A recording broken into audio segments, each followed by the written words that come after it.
Well, not Iraq, Afghanistan for good, actually, say things that made news. But I agree with you, and I don't like, you know, normally when I file a story, I file it through the bureau in the country and say, like, you know, you add in whatever needs to be added in here because I don't claim to, you know where I am. Yeah, or exactly know what the hell's going on here. You know, I just think it's much better. I agree. Crazy. But they are quite good for getting just to get to know people a bit sometimes.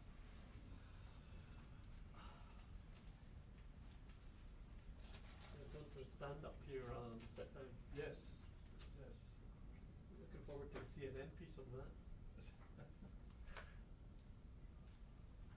Pretty good turnout we got here. Posing confusion. Yeah, I was saying to Polly, I think we'll all get to ask all our questions. Where is everybody else? Well, I guess some people are traveling.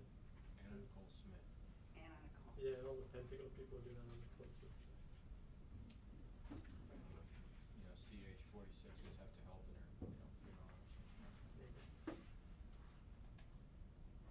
Did you guys chance to watch that video because we posted it? Yep. Did you see it? You saw it? Nope. Looks like It looks like smoke coming, it's like something coming at it. there's like a trail of From the top smoke. of the screen, and then there's a flash of fire, and then there's other trails, but it does kind of like it could be something. And Yeah. it looks like it could be a CH-46. I wonder if the next cracking music. Oh, Did you get jeez. it? Music was out of Did you have control. your sound up? I did. I got the New York Times. That's what I was listening to. I was going to say, I listen to this every Friday afternoon. Friday prayers? What are you talking about? Sounds like the Brady Bunch went to a madrasa. See, when they bought that land, This is those pretty times cool. they were supposed to maintain that water. I don't see the trouble is, I have some sympathy with Brian on this one because if people turn up they won't do these, they won't kill again. I never thought of the fence around Too early. Yeah. The funniest thing. I talked to the guy the other night and we really didn't miss him. Why was it canceled? Because he was. It was just too boring. Yeah. Even for that. Who was it? What was canceled? Some guy who was in charge of Engineer. engineers in northern Iraq. Wow. It's just too boring. Seriously, I mean, Brian almost said that. He said, you know, it was meant to be on the Uno, and he said the person who was offered in replacement, he said, I did not think was sufficient. If even he thought we, we couldn't get a briefing out of the guy, it must have been bad. So what? Who set that up then for you to talk to? Divots, these are the guys who do the video conferences and such. They also do interviews. They say, hey, we've got so-and-so available. What do you want to talk to? Really? So are they like, what are they? Are they an army? They're defense department, yeah. Okay. So they actually will try and fix it. Have they grounded the hospital? Yes, they have. Some computer glitch. So none of them crashed? No. Recently? No. That's what I was working on. Let me get a tell them. Are they in Iraq yet? I don't think so. All right, Barbara's here Are when they it starts. anywhere? Good question, I don't know. Yep. I mean, just.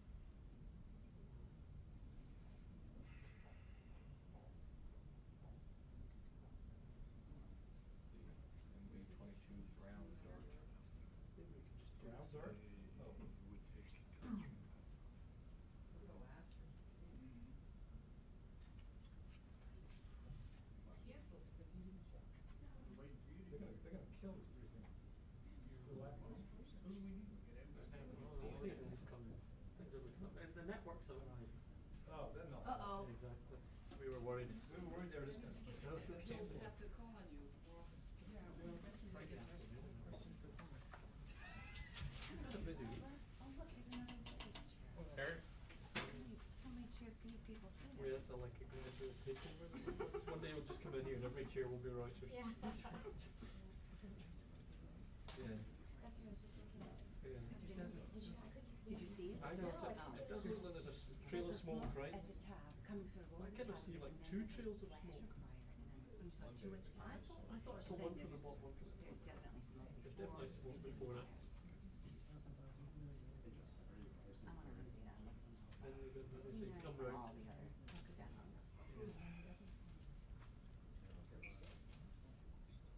Oh, sure. What about- Get in trouble.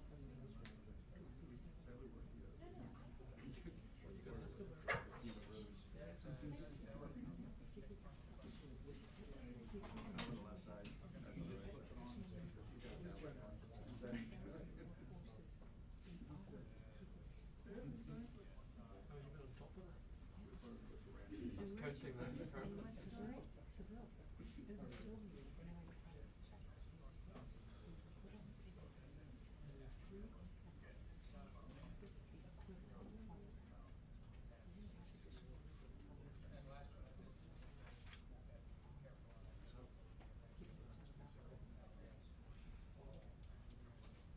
Where they think they're going to get Scotland. Yeah. Well, Britain did announce an extra battalion though, so maybe I don't know if that counts. Well, we just gave them another battalion because basically we just gave them one battalion. We basically took away our headquarters because you've taken that over, but gave them an extra battalion down there in the south. So I don't know if that counts. I think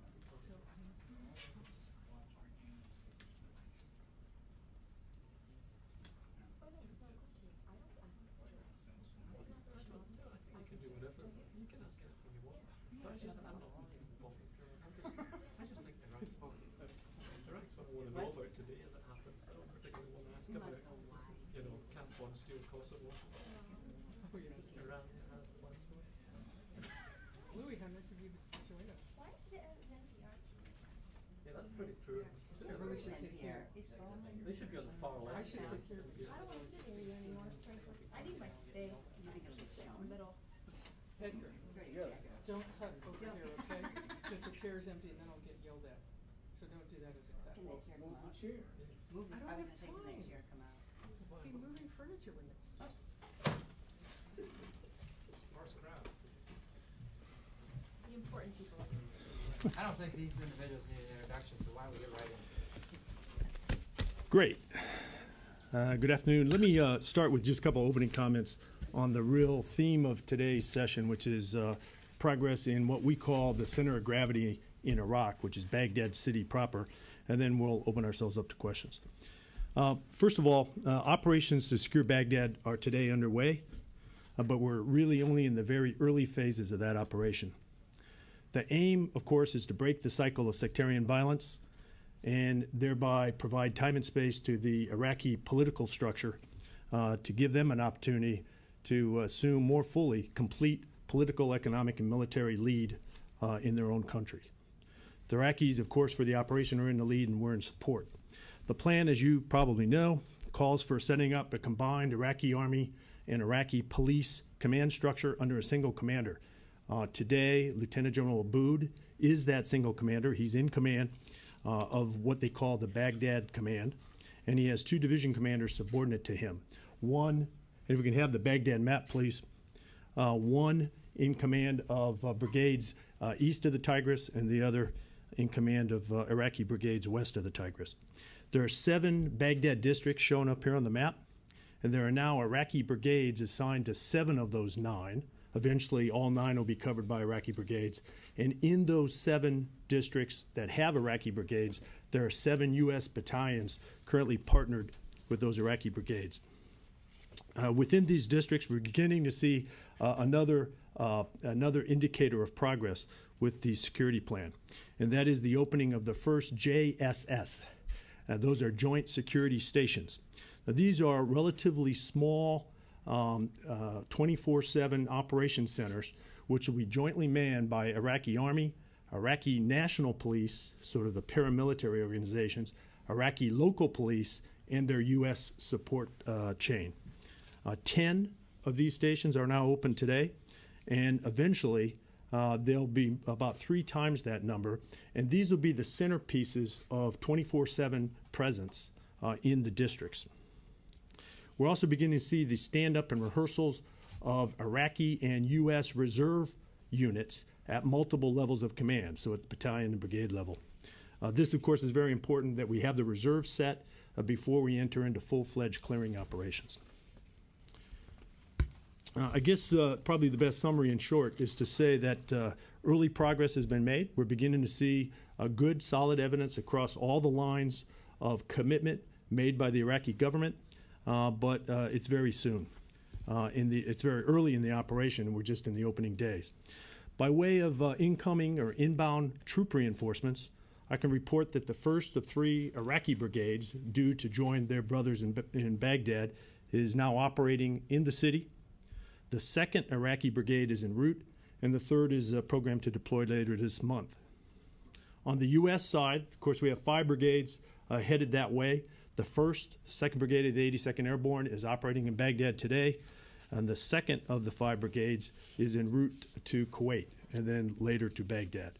Brigades, as we say, numbers 18, 19, and 20, if you follow the math, are all still here in the States doing preparatory training.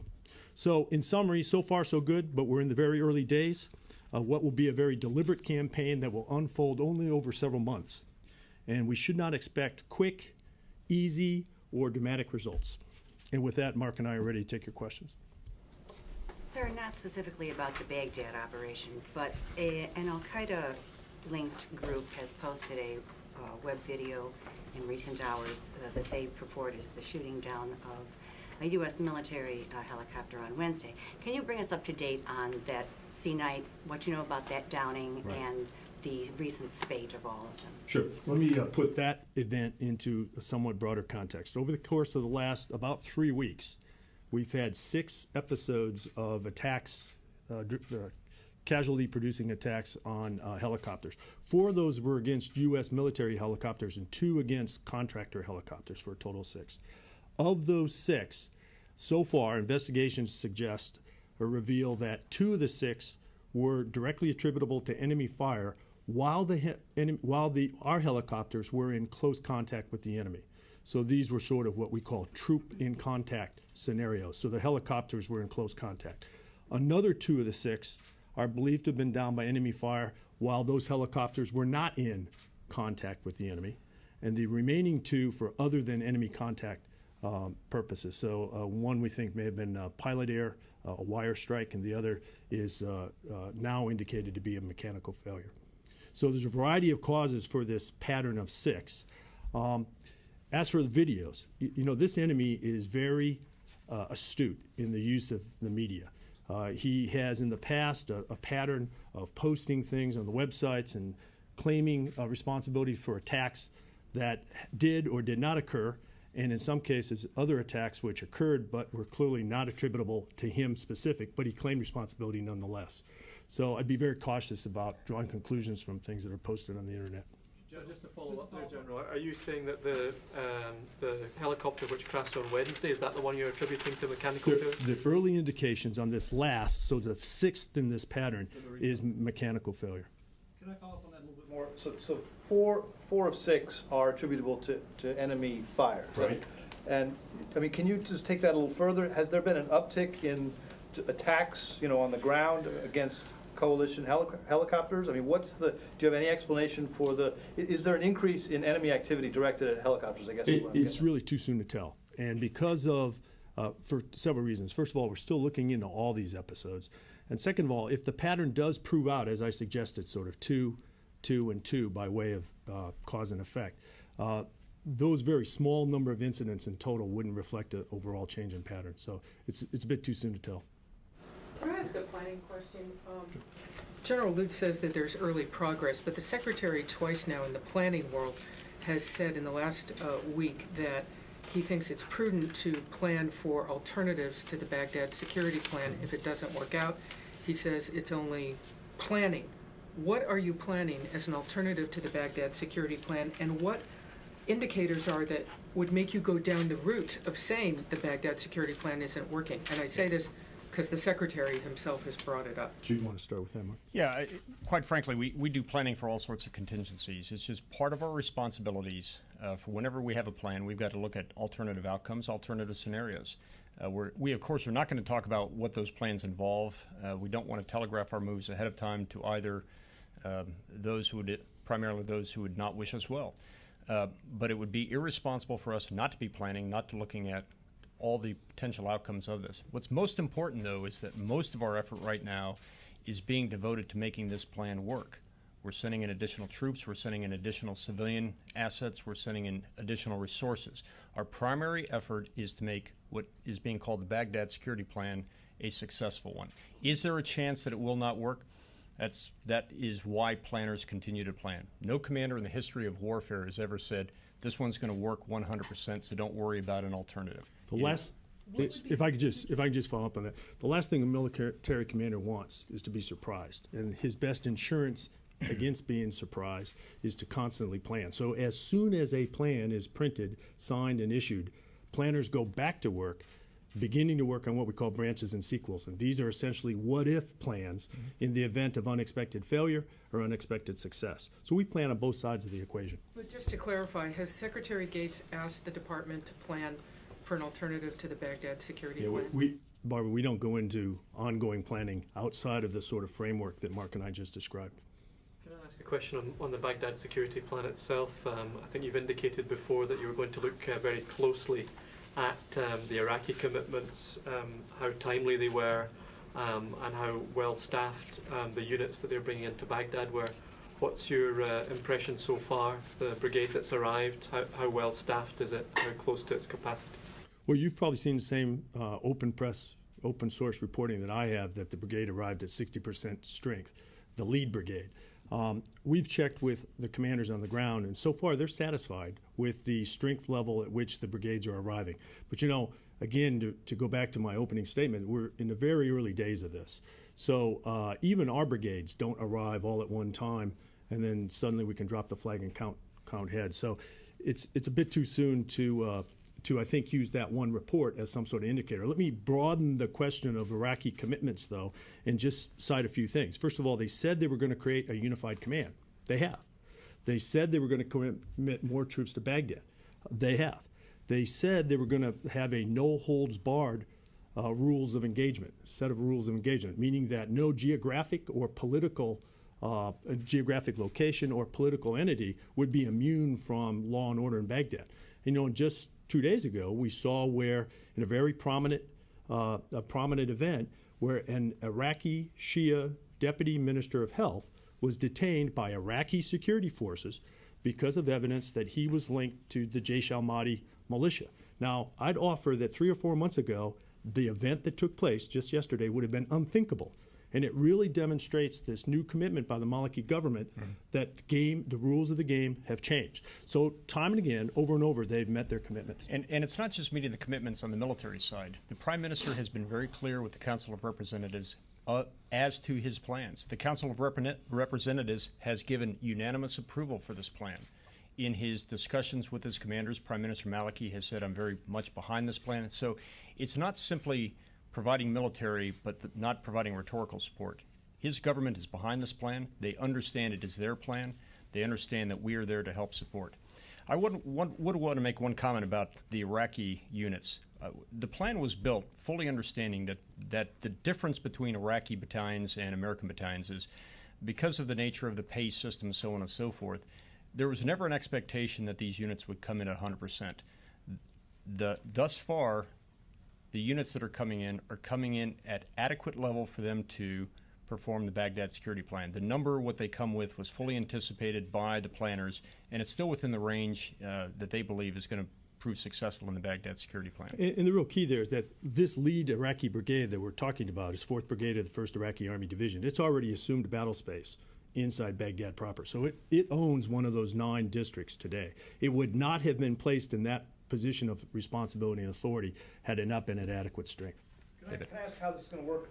You mentioned you've got 7 U.S. battalions partnered with the 7 Iraqi brigades at this point. I mean, you've already got a fairly good U.S. contingent partnered up there, and without even the surge forces already in yet. Are you going to be rotating those battalions out as time goes along and as the U.S. troops come in? I mean, how is that going to work? Or what I'm really driving at is, just give me a better sense of what the surge forces will be doing as they flow into the country over the next few months. Well, some of the surge forces, for example, the first one, the lead brigade, 2nd Brigade, the 82nd, is assuming responsibility for portions of Baghdad in partnership with Iraqi security forces. And some of that U.S. brigades battalions, are among those that I mentioned in terms of having already established partnership relationships with Iraqi security force brigades.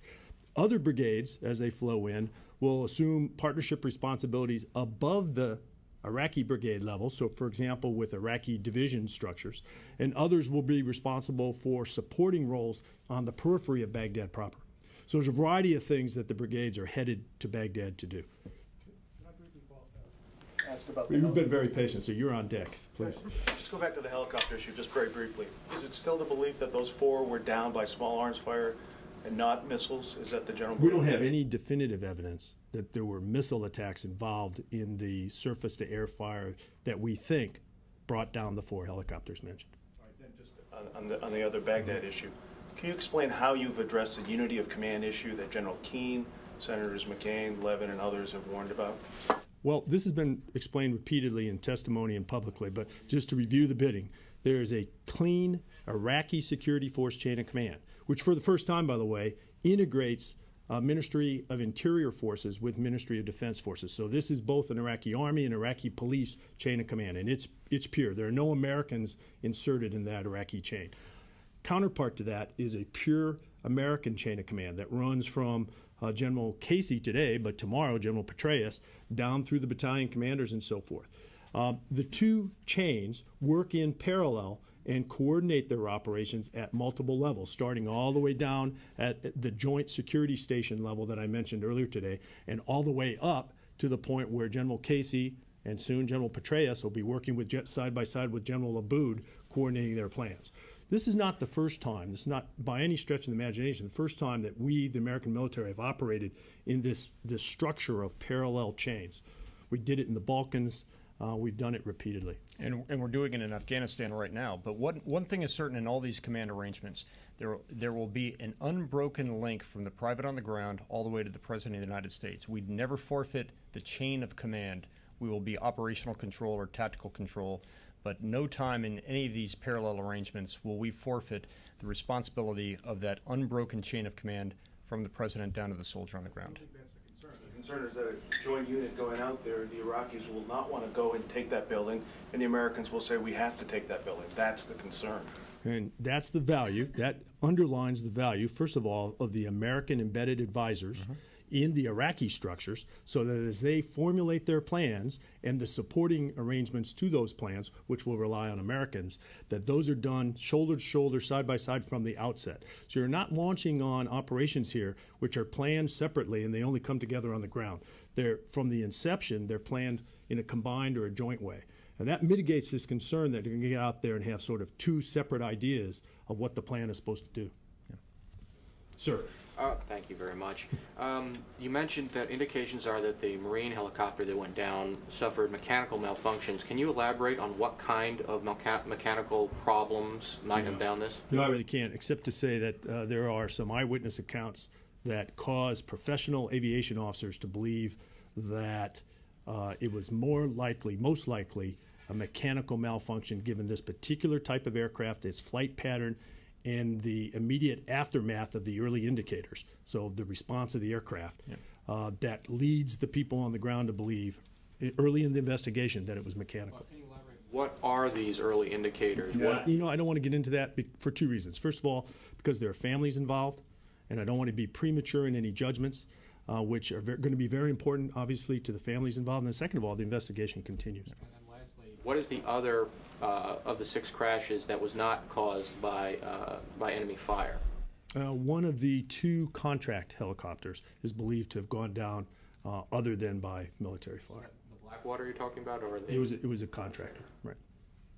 Can I go back to the Baghdad security plan? Both of you seem to be expressing an awful lot of optimism about it in these early days. For both of you, what are the indicators that you look at right now from day one that worry you? What worries you about the Baghdad security plan? What are you watching the most to see if it does work out? And I would, as a follow-up, like to ask on a different matter, if either of you could explain why this latest out of NATO in Seville, an additional 3.5 maneuver battalions for Afghanistan.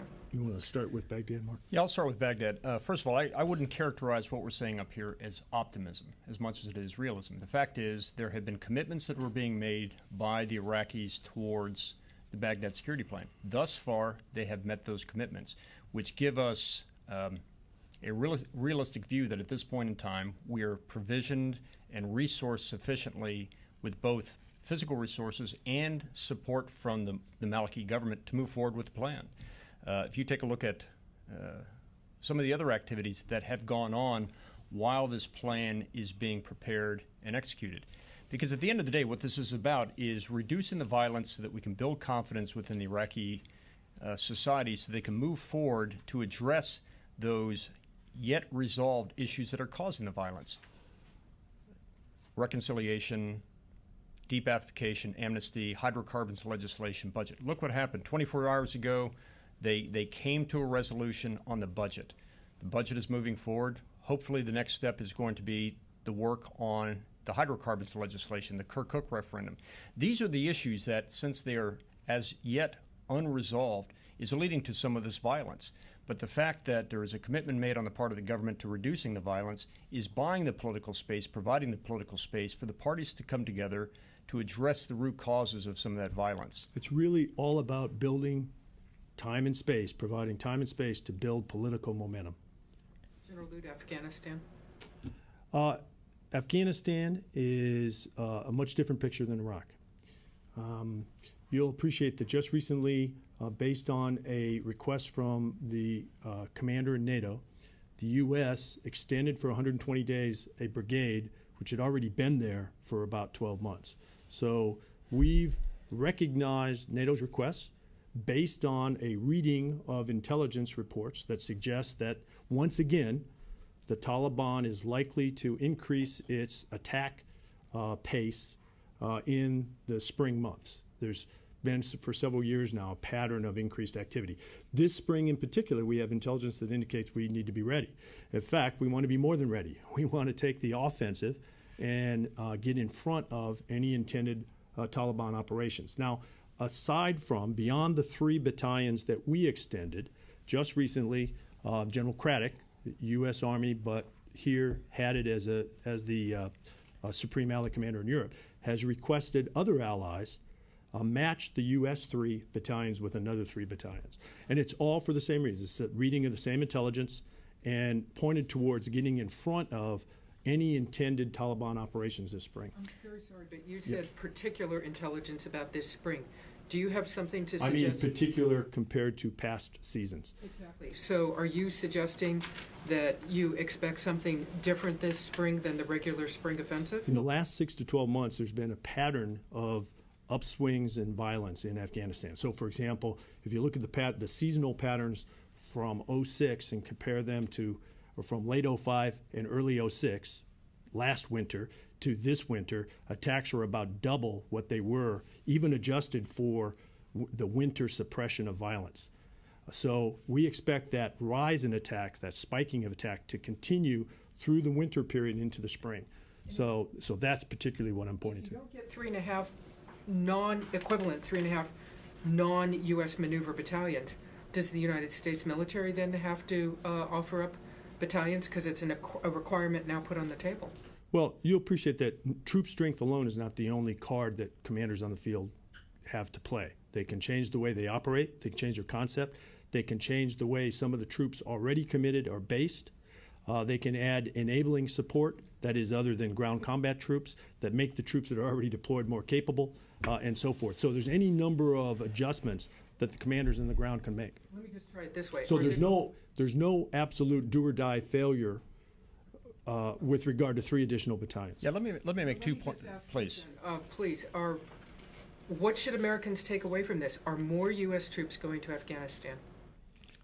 Right now, the request has been made to the 26 nations within NATO. And in fact, these additional 3 units that General Craddock has asked for are those units to fill out the extant requirement in what is called the Combined Joint Statement of Requirements. These are for, if I believe, a maneuver battalion operating out in Nimruz in the far west, in Daikundi. So this is filling out a long-standing request that the NATO commanders on the ground have seen as necessary, not simply for the near-term requirements, but also for the long-term requirements to maintain stability inside the country. But I think it's also important to understand that this is not suggesting that there's going to be a huge military offensive that somehow is going to put either the NATO troops or the U.S. troops at extreme peril. This is not a overly significant threat. The threat is to the people. The threat is to the success that we have made thus far in Afghanistan. We are operating in Afghanistan in an environment of consent. We are able to build roads, bridges, schools, because by and large, the vast majority of people inside of Afghanistan recognize, and welcome the presence of the coalition and the NATO forces.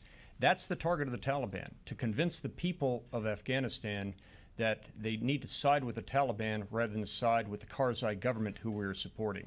So that's the real danger in the spring offensive, that somehow the Taliban is able to get a leg up on the population. They certainly will not get a leg up on the NATO troops or the coalition troops, because they are trying to make the people of Afghanistan choose between the Taliban and the legitimate government of President Karzai, which is why it will be so important that this offensive this spring is our offensive and not the Taliban offensive. Are more U.S. troops headed to Afghanistan? If I could just follow up. This is not fundamentally about a military victory in Regional Command South, Kandahar province, Helmand province, or Afghanistan at large. It is fundamentally a question of governance and giving the Karzai government enough capacity to reach outside of the capital city proper, Kabul, and out into the provinces and demonstrate the kind of commitment and capacity to the Afghan people that Mark just described. So the marginal change in troops shouldn't expect that that's going to be decisive. As more particular to your question, Barbara, we don't anticipate right now, there's no further request on the books for additional U.S. troops. So I think you can read that the 3 battalions in the form of this extended brigade that I've already mentioned is the U.S. contribution to this NATO effort. Can I ask again about the Baghdad security plan? One of the potential problems that's been raised is the idea that the militias and the insurgents might simply try to wait it out, wait until the U.S. increase has diminished again and then resurface. How do you avoid that problem? Well, first of all, part of it is that we are bringing the troops, the Iraqi troops, inside of Baghdad. There's no plan for them to leave anytime soon. And should the insurgents decide to wait them out, when they finally emerge, what they're going to find are more capable Iraqi security forces operating in the streets of Baghdad, who have built more and more a relationship with the people on the streets of Baghdad, who can give them intelligence.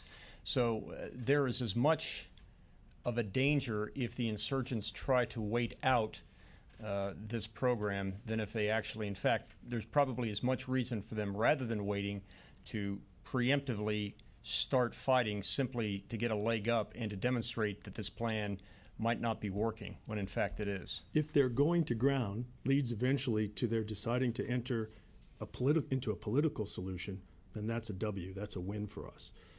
And of course, they've got to vote. I mean, they're at a crossroads. They can decide to fight, or they can decide to settle politically. They can decide to wait and then fight again. And they can decide to wait and join the political process. You're right. So the solution inside Baghdad has got to have durability. And the durability comes by way of the Iraqi part of the equation.